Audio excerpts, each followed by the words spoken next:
Hey guys, welcome back to the Kool-Aid Podcast. Welcome back to another video. On today's video, guys, we're going to be talking a little bit more about Barcelona's 3-0 victory over Osasuna yesterday. A dominant victory over the Spanish side. We're going to be talking about the fallout, talking about some of the details, and talking about some of the news that has emerged from that game. But guys, before I do that, make sure to follow me on all my social media platforms. Everything is posted down below in the description.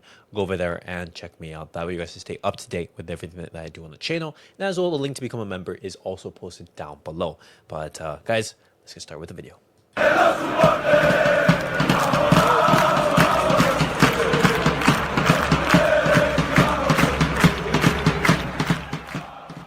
All right, guys, let's get started with the video and let's talk about Osasuna for a little bit.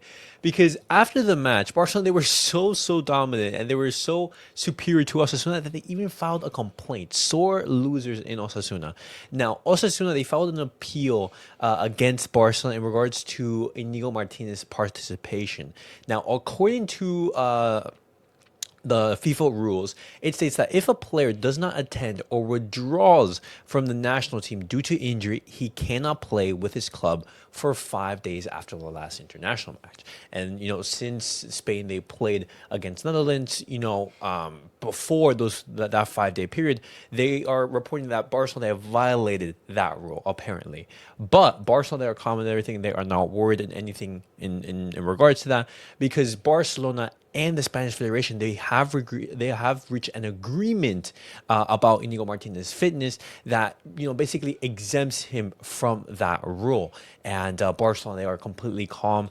They don't see that federation or upholding that appeal. And Osasuna, they've even, they filed that complaint, and they're even looking to appeal any decision that are coming about. Barcelona, they're so dominant over Osasuna that they're, going after Iñigo Martínez for an improper lineup. Absolutely ridiculous. But Barcelona, they're calm, and sources within the club are saying that there's no chance of that appeal succeeding, and there's absolutely no worries.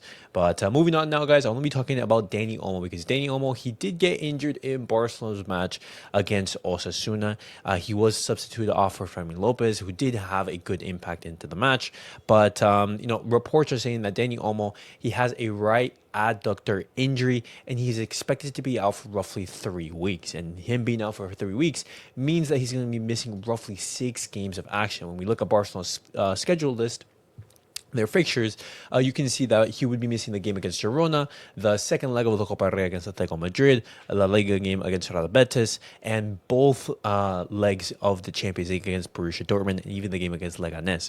Some people are saying that he's going to be back for the home game against Celta Vigo. Some people are saying that he's going to be able to play in the game against Dortmund in the second leg, but we're going to have to see how that injury progresses. And obviously, Dani Olmo is going to be a huge miss. And when we look at Hansi Flick, what options he can count on, the most likely option is going to be that of Gavi.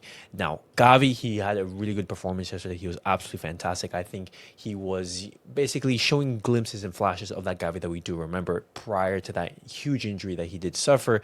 I thought that his best position was in that deeper holding midfielder role. He started out, as a false left winger. He played as a 10 briefly, and he ended the match as, a deep lying playmaker. And as I said before, he's the first choice option to replace Dani Olmo. But looking at some of the alternatives, you also have Fermin Lopez and Paulo Torre. If you're going to be looking for the most creative outlet, then you go for Paulo Torre. If you're looking for a mix of both, then you go for Gavi. And I think Fermin Lopez is the most offensive out of the three. And just looking at how some of these players performed, I don't think Hansi Flick is going to be too sad about Dani Olmo's injury, but obviously it isn't ideal. We want our best players to be out there and ready, but we wish Dani Olmo a speedy recovery, and he is able to, return very soon. But another player who did pick up some discomfort is Frenkie de Jong, because he was substituted at the end of the first half. And at first I was thinking, hey, is this a tactical change? Is this, Frenkie de Jong picking up an injury? But Frenkie de Jong, he was substituted just as a precautionary measure, as he did feel some discomfort during the Osasuna match. And Hansi Flick, doing the right thing, decided, hey, let's not take on the risk. Let's bring on a Barcelona player, bring on an option to basically replace Frenkie de Jong, and that was Paulo Torre, and that's where you saw his, his very good cameo from the Spaniard. But everything is good in regards to Frenkie de Jong. He is expected to be able to play against Girona this weekend, and of course he is going to be needing some rotation and some rest to make sure that discomfort it doesn't worsen. But continue to talk about the match, guys. I want to bring you guys some stats, and I want to talk about Ferran because Ferran he scored the opening goal in the match against Osasuna, and he also had a very, very crucial and vital performance in that match. He was very, very good. And when we look at Ferran Torres' stats, you can see that he has scored 14 goals this season, and it is his best total, and he has surpassed his previous best of 13 goals with Manchester City in the 2020 and 2021 season.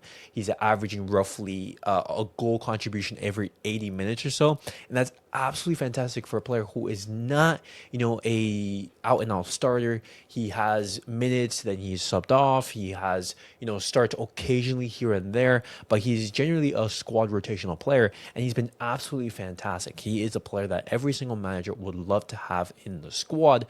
And Ferran Torres is going to be very, very key for Barcelona this season. And when we look at some other stats, guys, from the Osasuna game, I want to be talking about Hansi Flick, because with that victory over Osasuna, Hansi Flick, he has now equaled Johan Cruyff's record of 19 games unbeaten in a streak as a Barcelona manager. Now, obviously, that's not the highest. Ernesto Valverde, I believe he holds that title. I think roughly more than 30 games unbeaten. That's where he had an absolutely world-class Messi, absolutely just demolished every single team in La Liga. But Hansi Flick making history with Barcelona.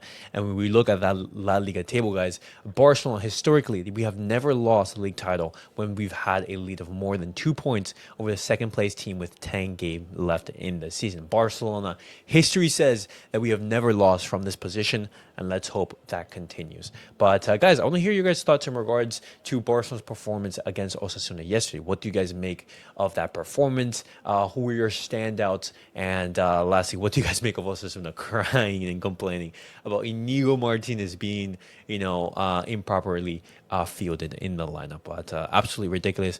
But that's just how dominant that Barcelona they are. They're playing some absolutely fantastic football, and I'm super excited to see this Barcelona continue in these next upcoming weeks.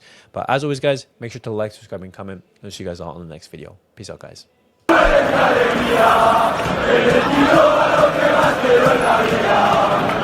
me muera no quiero nada de tu vida.